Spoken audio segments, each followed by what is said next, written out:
திருச்சிற்றம்பலம். தினம் ஒரு திருமந்திரம். திருச்சிற்றம்பலம்.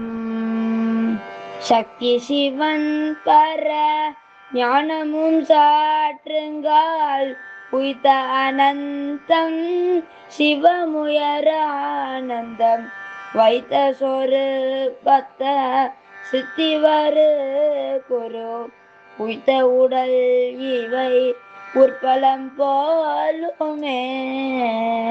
திருச்சிற்றம்பலம். திருச்சிற்றம்பலம். இப்பாடலில் சக்தி, சிவம் மற்றும் குருவின் சொரூபம் ஆகியவற்றின் இயல்பையும் குருவின் அருள் உடலின் மேன்மையையும் திருமூலர் அழகாக விளக்குகிறார். சக்தி, சிவன், பர ஞானம். பராசக்தியும் சிவபெருமானும் அவர்கள் அருளும் மேலான மெய்ஞானமும் பரஞானம் என்று கூறுகிறாரே, அதுதான் மேலான மெய்ஞானம். பரம் என்றால் மேலான, ஞானம் என்றால் மெய்ஞானம். ஒன்றோடொன்று பிரிக்க முடியாதவையாக இருக்கிறது. உய்த்த அனந்தம் சிவம் உயர் ஆனந்தம். சிவம் என்பது என்ன? அளவிட முடியாத முடிவில்லாத அனந்த நிலை, எல்லையற்ற பேரிழிவு. அந்த சிவத்திலிருந்து வெளிப்படும் மேலான பேரின்பமே ஆனந்த நிலை. வைத்த சொரூபத்த சக்தி வரு குரு. அந்த சக்தியும் சிவமும் ஆன்மாக்கள் உய்யும் பொருட்டு தாங்கிய வடிவமே குருவின் சொரூபம், திருமேனி என்று கூறுகிறார் அல்லவா. சொரூபம் என்றால் மேனி, திருமேனி ஆகும். அதாவது கண்ணுக்கு தெரியாத பரம்பொருள் நம்மை ஆட்கொள்ள மானுட வடிவில் வெளிப்படும் ஆன்மீக குருவே ஆவார். உய்த்த உடல் இவை ஊர்பலம் போலுமே. அத்தகைய மெய்ஞான குருவின் திருமேனியை அந்த உடலை ஊற்று நோக்கினால் அது மலர்ந்த உத்பலமலர், நீல நெய்தல் அல்லது நீலோத்பலம் என்று கூறலாம். அதை போல மென்மையாகவும் நறுமணத்தோடும் கண்ட மாத்திரத்திலேயே உள்ளத்திற்கு அகமகிழ்ச்சியும் அமைதியும் தருவதாக இருக்கிறது என்று கூறுகிறார். அதாவது சுருக்கமாக சொன்னால் எப்படி சொல்ல வேண்டும்? அருளும் பரம்பொருளும் மெஞ்ஞானமும் ஒன்றே. அந்த பரம்பொருளின் பேரானந்த வடிவே நமது குருநாதர்.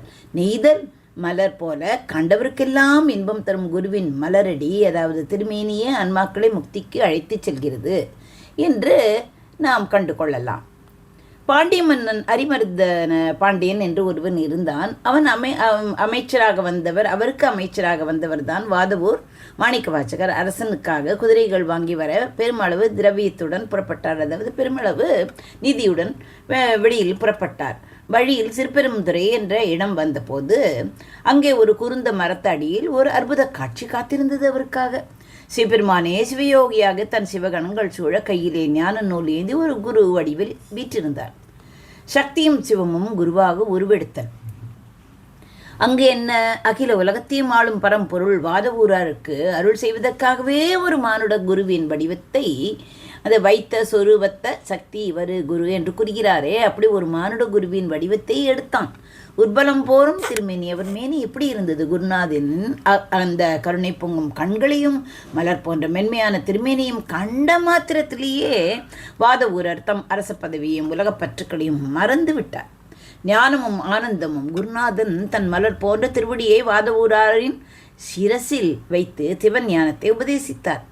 அந்த நொடியில் வாதவூராருக்குள் அளவிட முடியாத பேரானந்தம் பெருக்கெடுத்தது. கண்களில் ஆனந்த கண்ணீர் வழிய சிவனை போற்றி பாடினார். அவரே மாணிக்கவாசகர் என்று பெயர் பெற்றார். இந்த கதையின் தத்துவம் என்ன? இறைவன் உருவமற்றவன், எல்லையற்றவன். ஆனால் சாதாரண மனிதனால் அந்த பரம்பொருளை நேரடியாக உணரவே முடியாது. அதனால்தான் நெய்தன் மலரை போல மென்மையான குருவின் திருமேனி கொண்டு வந்து ஆன்மாக்களுக்கு சிவஞானத்தையும் ஆனந்தத்தையும் அளிக்கிறான். திருமூலர் இந்த பாடலில் விளக்கும் குருவே சிவம் என்ற உண்மைக்கு மாணிக்கவாசகரின் வாழ்க்கையே நேரடி சான்றாகும்.